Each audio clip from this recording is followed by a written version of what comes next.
কেমন আবেগ নিয়ে কাঁদে আর হুজুর 1-1.5 মিনিটে শেষ করে দেবো, আপনাকে যাইতে দেব না। আমি বল তাড়াতাড়ি বলো। হুজুর গত বছর আপনি আসছিলেন, গত বছর বলতেছে তার আগের বছরের কথা। হুজুর গত বছর আসছিলেন, এই গেট থেকে ঢুকতেছিলেন, আমি তখন এই গেট থেকে বের হয়ে যাইতেছিলাম। হুজুর মনে করিয়েন না যে আমি ওয়াজ শুনতে আসছি, পিসা হুজুরের সাথে দেখা করতে আসছি, বা আপনার ওয়াজ শুনতে আসছি, বা কোনো আলেম ওলামার কথা শুনবো তা না। আমি বলে তাইলে কেন ঢুকছিলা? হুজুর আপনি ঢোকেন, আমি ইস্তেমা থেকে বের হয়ে যাই। আসলে আমি ইস্তেমা আসি নাই। আঙ্গুল দিয়া দেখায়, কসম করিয়ে বলি আঙ্গুল দিয়ে দেখায়, ওই যে দূরে একটা ঝুপড়ির মতো দেখেন। আমি বলে হ্যাঁ দেখতেছি। ওই ঝুপড়ি হইল গাজার আড্ডাখানা আমাদের। 3 মিনিট আগে হুজুর যখন আপনার সাথে গত বছর কথা হয়েছে এই গেটে, তার 3 মিনিট আগে ওই জায়গায় থেকে আমি গাজা খাইছি। আচ্ছা মতো গাজা খাইয়া এই গেট থেকে বের হইয়া যাইতেছি। হুজুর আপনার ইউটিউবে চিনি, কিন্তু আপনার মতো সিরাজি হুজুরের সাথে আমার মুসাফা করার দরকার না। আমি কোনো হুজুর দেখতে পারি না, মসজিদ দেখতে পারি না, জিকিরের শব্দ শুনতে পারি না। আমি যদিও মুসলমানের সন্তান, কিন্তু আমার কাছে বিষের মতো লাগে। আমি তার দিকে তাকাইয়ে শুনতেছি, হুজুর আপনার পাশ দিয়ে যাইতেছি, আপনার সাথে আমি হাত দেব না। কিন্তু আপনি বা কোন পাগল, আমার বা কোন পাগল? আপনার শরীরের সাথে যখন আমার লাগছে, পাশাপাশি যাইতেছি, হঠাৎ করিয়া দেখি আমার হাতটা যেন কে বের করিয়া আপনার হাতের মধ্যে ঢুকাই দিছে। আপনিও কোন পাগল আমাকে কাঁদে আর বলে হুজুর আপনি আমার হাতটা ধরছেন। শুধু হাত ধরেন নাই, হাতটা ধরিয়া টান দিয়ে আপনি বুকের সাথে লাগাই আমার গালের মধ্যে 3টা চুমা দিছেন, কপালে একটা চুমা দিয়ে সারিয়া দিয়েছেন। হুজুর আমি 1 কদম সামনে গেছি, আপনিও সামনে যাইতেছেন। মাথা বাঁকা করে আপনার একটু দেখলাম, দেখার পরেই দেখি আমার মাথা খারাপ হয়ে যাইতেছে। আমার মাথার মধ্যে হামার দিয়ে হাতুড় দিয়ে কে যেন বাইরেইতেছে, পিটাইতেছে। আর আমার কানের মধ্যে শুনতেছি বারবার কে যেন বলতেছে, অমুসলিমের ছেলে ইসলাম কবুল করিয়া কুড়িগ্রামে ধরলার পরে ঘুঘু মুন্সির কবরের পাশের মাহফিলে বয়ান করতে আসছে, আর তুই মুসলমানের ঘরে হইয়া গাজা খাইলি, গালে বেলেট লাগাইলি, তোর কি লজ্জা লাগে না? হুজুর কে বলতেছে? আমি শুনি না এইরকম কথা, আমি কানের মধ্যে শুনতেছি। হাঁটতে পারি না, পা অবাস হইয়া যাইতেছে। কোনো মতে রাস্তাটা ক্রস করিয়া রাস্তার ওপারে গেছি। এ যুবক শোন, এ আম্মু শোন, এ মেয়ে শোন, এ বোন শোন, এ আব্বু মুরব্বীরা শোনেন।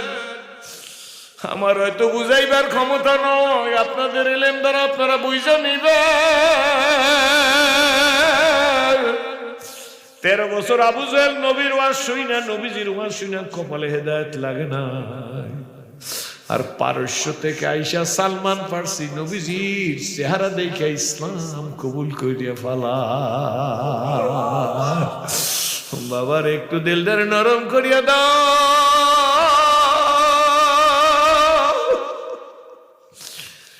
যুবক বলে হুজুর রাস্তাটা ক্রস করে ওই পাশে গিয়ে বসে পড়ছি। কথা বোঝা যায়? রাস্তার ওই পাশে যাই বসে পড়ছি। হুজুর আর হাঁটতে পারি না, বৈশাই নিজের পায়ে ডাইন পায়ের স্যান্ডেলটা খুলছি। হুজুর স্যান্ডেলটা খুলে আর টাস টাস নিজের গালের মধ্যে বাড়ি দিতেছি, ডাইন বামে গালে আর বাম গালে বাড়ি দিলাম। বলে কেন? হুজুর নিজে নিজে তওবা করি, হায় রে গাল আর বেলেট লাগাবো না। জোতা দিয়ে মুখের মধ্যে বাড়ি দিছে, এই মুখ দিয়ে আর কোনোদিন গাঁজা খাবো না। আপনিও জানেন না, দুনিয়ার কেউ জানে না। কষ্ট করে উঠে বাজারে গেছি, টাকা তেমন না, একটা নতুন লুঙ্গি, একটা নতুন সাবান, একটা নতুন টুপি কিনছি। বাড়িতে গেছি, সন্ধ্যা হয়ে গেছে, হুজুর গোসল করতে নামছি, নতুন সাবান দিয়ে গোসল করিয়া নতুন লুঙ্গি পরিয়া তওবার নামাজ পড়ব। মনে মনে ডিটারমাইন্ড, প্রতিজ্ঞাবদ্ধ হয়েছি, আর জীবনে গাঁজাও খাবো না, নামাজও ছাড়বো না। আমি বলে এত প্রতিজ্ঞাবদ্ধ হইলা কেন? কয় হুজুর আপনি অমুসলিমের ছেলে ওই আমার ঘরে দাওয়াত দিতে আসছেন, আর আমরা মুসলমানের ঘরে ইয়া গালে বেলেট লাগাবো, গাঁজা খাবো, কোথায় রাখি এই লজ্জা? হুজুর আমি যখন গোসল দিতেছি সন্ধ্যা ঘনিয়ে গেছে, মা জানলা দিয়ে আমার দিকে তাকাই আছে, মায়ের চোখ দিয়ে দেখি দর দর করিয়া পানি পড়তেছে। দুপুরবেলা গোসল করিয়া ভাত খাইয়ে গেছি, এখন সন্ধ্যা আবার কেন গোসল করি, তাও লঙ্গি, তাও টুপি। আমি তো টুপির জগতের লোক না। মা দেখে নতুন সাবান কিনে নিয়ে আসছি, মা কাঁদতেছে। মা আমার কাছে কিছু জিজ্ঞেস করতে সাহস পায় না, কারণ হুজুর আমি এত অসভ্য, এত জানোয়ার, এত বড় জাহান্নামী। আমি গাজার টাকা আদায় করার জন্য মায়ের হাত ধরছি। মা কয় আমার কাছে টাকা নাই। মায়ের হাতে মোসর মাইরে জমিনের মধ্যে শোয়ে ফেলাইছি। এরপর মায়ের বুকের উপর আমি ডাইন পাও দিয়া মারে সাইফা ধরছি। এরপর দৌড়ে যে আবার দাইন না, মায়ের বুকের উপর হাত পাও দিয়ে সাইফা ধরিয়া দাও ধরছি, তোরে জবাই দিয়া দেবো, আমাকে গাজার টাকা দিবি। মা দাও দেখে বেউস হয়ে গেছে। এই ফাঁকে আমি মায়ের গলার সোনার চেন ছিঁড়ে নিয়ে গাঁজা খাইছি। আমি এত বড় জালেম, এত বড় অসভ্য। হুজুর দেখি ওই মায়ে কাঁদতেছে, কিন্তু কিছু কথা বলতে সাহস পায় না। আমি গোসল সেরে আইসা যায় নামাজ বিছে যখন নামাজে দাঁড়াই গেছি, হুজুর আমার মা সাদা মাটা মানুষ, আমাকে বলে হুজুর আমার 8-7 হাত লম্বা ঘরডা, এই মাথার থেকে ওই মাথা পর্যন্ত আমার মায়ের গড়াগড়ি যায় আর চিৎকার দিয়া কাঁদে। আল্লাহ, আমার বাবারে কে তোমার সামনে দাঁড়া করাইয়ে দিল? আমার বাবা তো নামাজ জগতের লোক না, টুপির জগতের লোক না। আমার বাবারে কে দাঁড়া করাই দিল?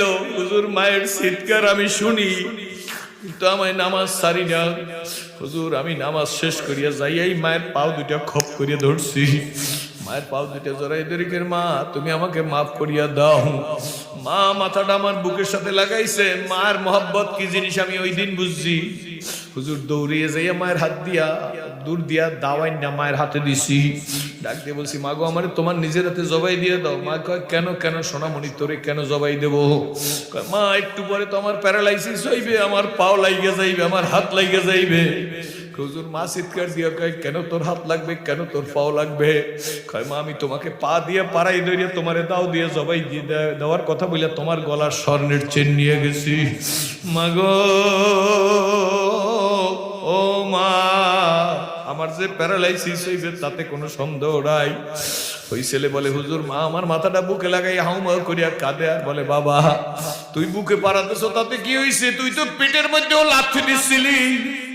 পেটে থাকতে কত লাথি দিছো, দাঁড়ানোর থেকে বসে পড়ছি, বসার থেকে শুয়ে গেছি।